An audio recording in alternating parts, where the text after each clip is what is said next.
You know what they did?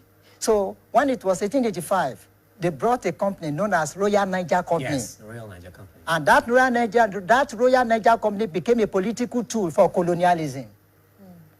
And that happened between 1885 to 1960. Because the Royal Niger Company became a political tool. In fact, the army, they joined them. You understand now they have to do this. They said they were developing Nigeria, but they were developing Nigeria in their own interest. And Aristotle said, he is my good friend, who in wishing me, wishes it for my own sake, not in his own interest. But you know, because of the way we grew up, okay, they have left us more than 60 years. Because it is in us. You understand? They just came to fan it into flame. So it was in us. It is an individual. It is a spiritual matter. Do you understand? So they have left. They have left. But what have we done with it?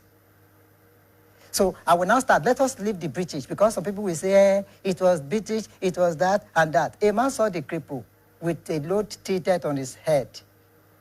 Accordingly, he now called the attention of the cripple that look at the tilted load on your head. But the cripple called his attention that look at the head. Look at my leg. You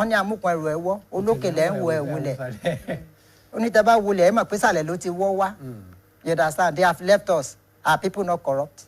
We talk too much about politicians, even though we are going to talk about that. We have social corruption. We have religious corruption. If you don't pay your tithe, you'll be tithe. You understand now? All this blah, blah, blah, blah, blah, blah, blah, blah, like that. We have social corruption. If you are a lady, you cannot keep your dignity to yourself. You use your dignity to corrupt other people. You put on something that shows a lot of cleavage on your body, division of your body. You keep your dignity to yourself. It's corruption. So corruption, let me tell you, corruption is endemic. It's an epidemic. It moves from being an epidemic disease to endemic disease.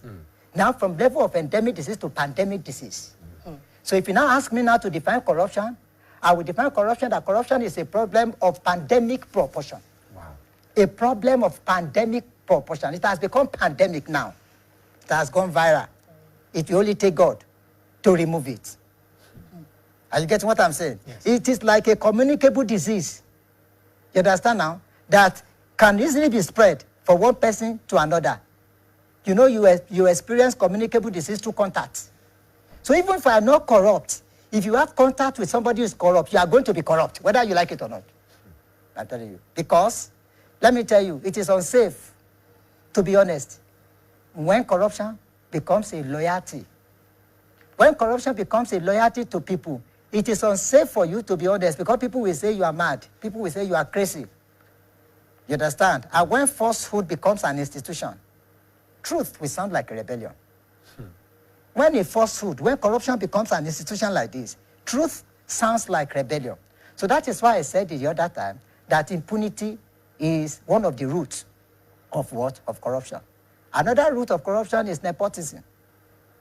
And what is nepotism? Because of relationship we have, built over time.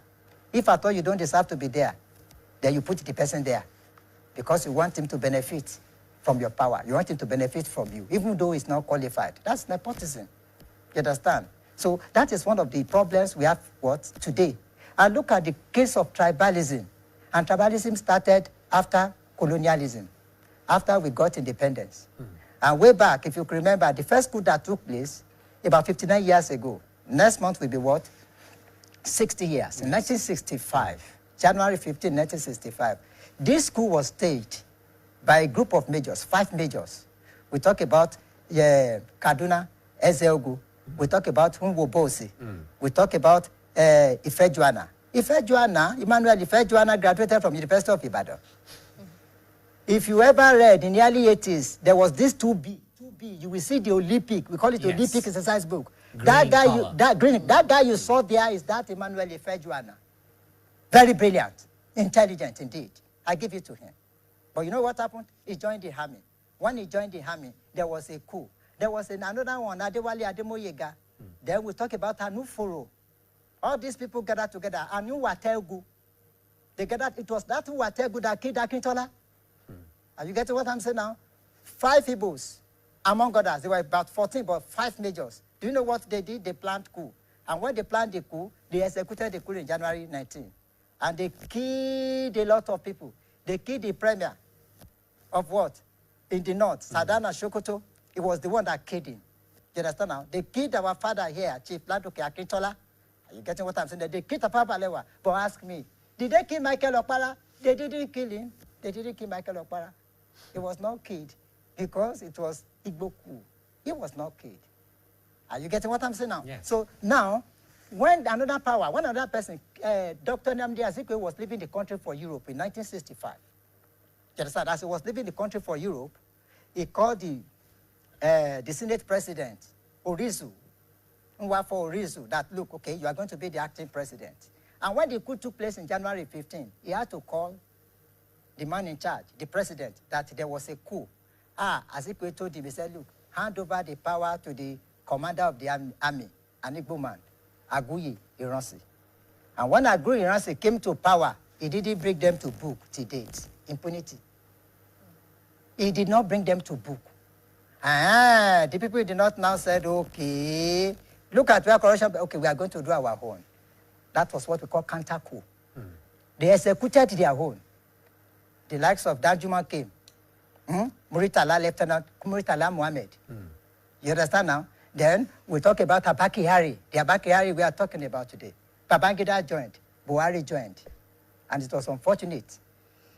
The Black Scorpion, Adekunle Fajuyi, was at the secretariat. And that was the den the Aguiyi Ironsi came to talk with the traditional rulers.